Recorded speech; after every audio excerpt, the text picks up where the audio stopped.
Na corrida global contra a crise climática, a indústria de mineração tem papel importante nesse combate. E a Hydro, a empresa líder em alumínio e energia renovável, está presente lá na COP30 em Belém, reforça a preocupação do setor privado com o clima. Em uma entrevista ao nosso âncora, Fernando Nakagawa, o CEO da Hydro, Anderson Baranov, comentou sobre a unificação da indústria e a necessidade de investir em entregas que façam a diferença. Lembrando, é uma empresa que trabalha diretamente com a siderurgia, dá para assim dizer, com mineração especificamente. E normalmente estes materiais são considerados como energia sólida, porque gastam muita energia para a mineração e depois para a siderurgia. Vamos ouvir. Baranov, qual o teu balanço da COP? Como foram essas 2 semanas tão intensas aqui em Belém? Bom, primeiro, obrigado por me receber aqui mais uma vez, Fernando. Eu estou muito satisfeito com a COP. Eu sempre falava antes da COP que ia ser a melhor COP da história. E eu estou feliz de ver, porque nós temos floresta, a gente tem que ter orgulho do Brasil. Eu vendo uma Belém aí, eu sei que teve muitas críticas sobre a cidade, mas eu vejo a cidade transformada. Não é em 2 semanas que você resolve numa COP todos os problemas do mundo, nem em um ano de COP. Então eu vejo muito engajamento das empresas, das autoridades, das comunidades em discutir um país melhor, uma indústria melhor, uma Amazônia mais preservada, preocupação muito forte com o clima.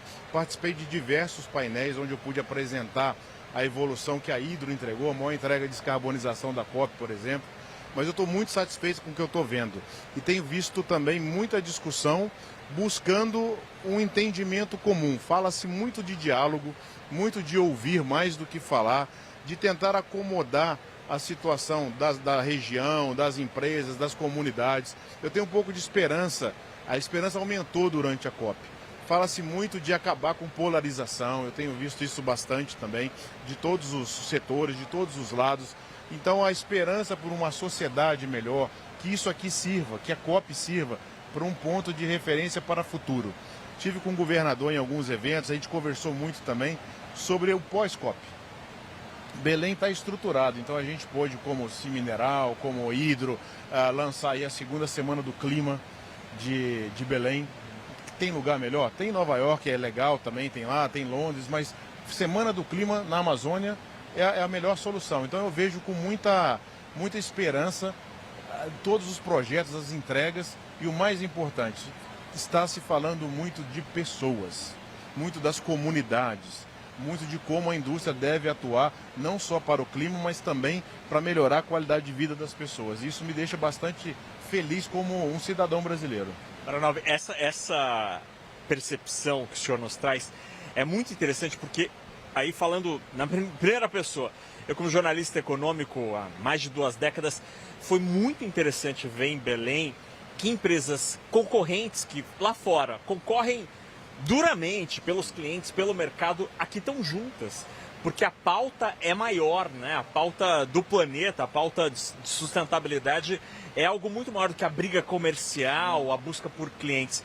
Agora, a COP efetivamente ainda não acabou, o tão esperado documento aí não sabemos ainda, mas do ponto de vista da atuação do setor privado, o que avançou mais e o que poderia ter avançado mais? Eu acho que avançou muito essa parte da preocupação com o clima, as empresas tendo um discurso similar de descarbonização, por exemplo, da parte de sustentabilidade, inovação. Eu até falo da nossa descarbonização, que foi bastante grande, 12,6 bilhões, mas eu sempre gosto de dar o exemplo do açaí, que você inovou com a universidade de você pegar um resíduo do Pará e transformar em biomassa, por exemplo. Eu vejo que a gente está engatinhando para voltar a um tempo onde o diálogo ele vai prevalecer. Eu vejo hoje, vamos falar da MP 304 aqui, só como referência, não falar tecnicamente. O que acontece nessas discussões? Muitas associações participando, eu faço parte de algumas delas, mas cada um puxando o seu interesse.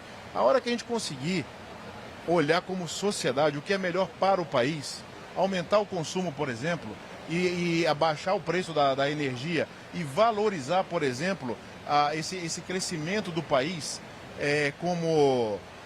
consumindo mais e barateando para a indústria também, gerando competitividade.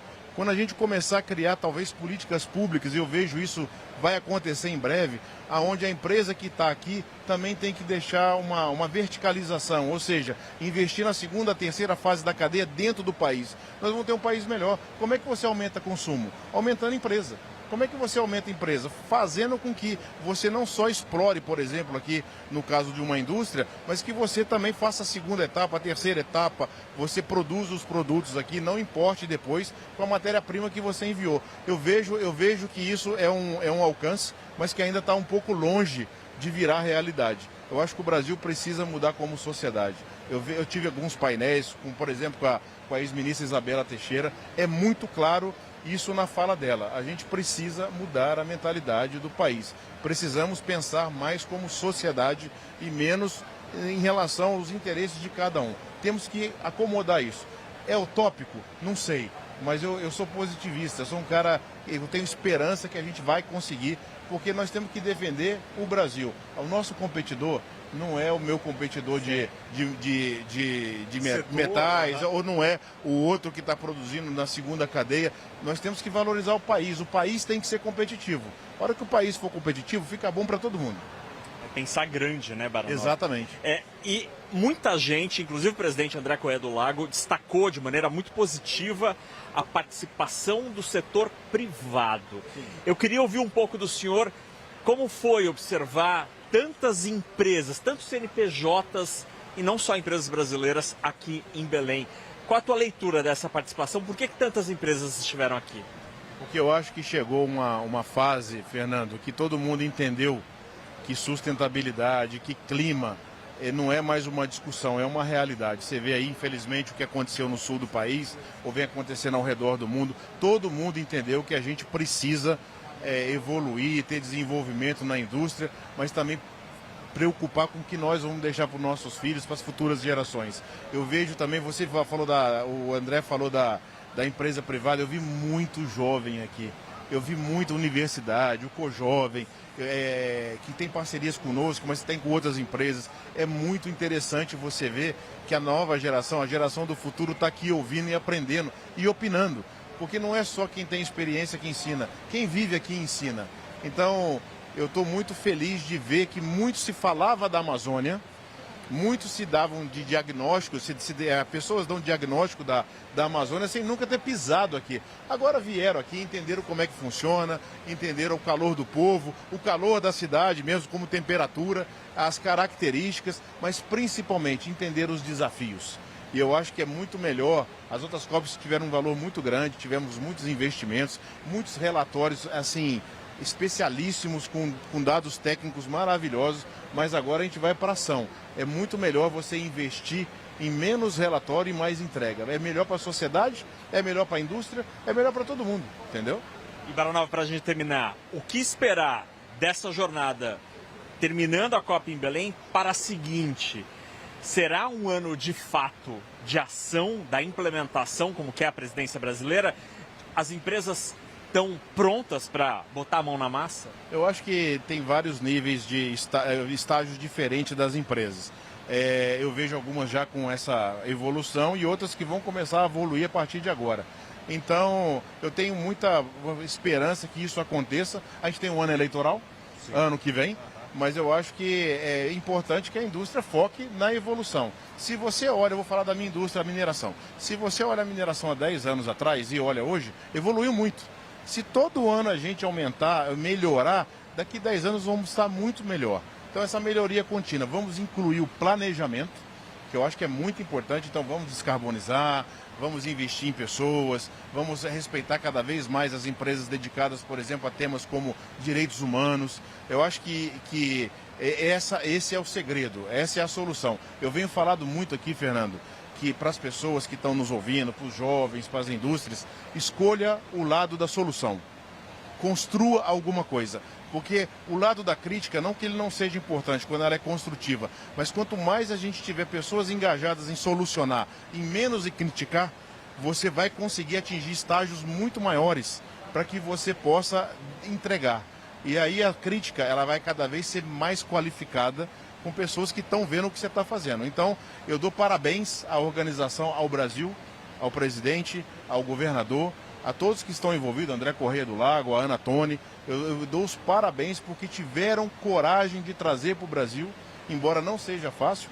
Muitas críticas, não vai acontecer, não vai ter hotel, não vai ter estrutura, tá aí, aconteceu e para mim foi a melhor. Primeiro, que a ONU já divulgou que foi a segunda que teve mais participação e não acabou ainda. Então a gente pode ser o primeiro, né? E segundo, pelo engajamento, pela alegria, pela receptividade das pessoas e pelas entregas. Tem muita entrega já, porque a indústria brasileira estava pensando em entregar muito antes. E a COP serviu para reunir quem está entregando, quem está planejando, quem está em piloto ainda. Mas eu acredito que, passo a passo, a gente vai unificando a indústria e vamos ter uma indústria melhor, um país melhor e uma sociedade mais vitoriosa e mais feliz.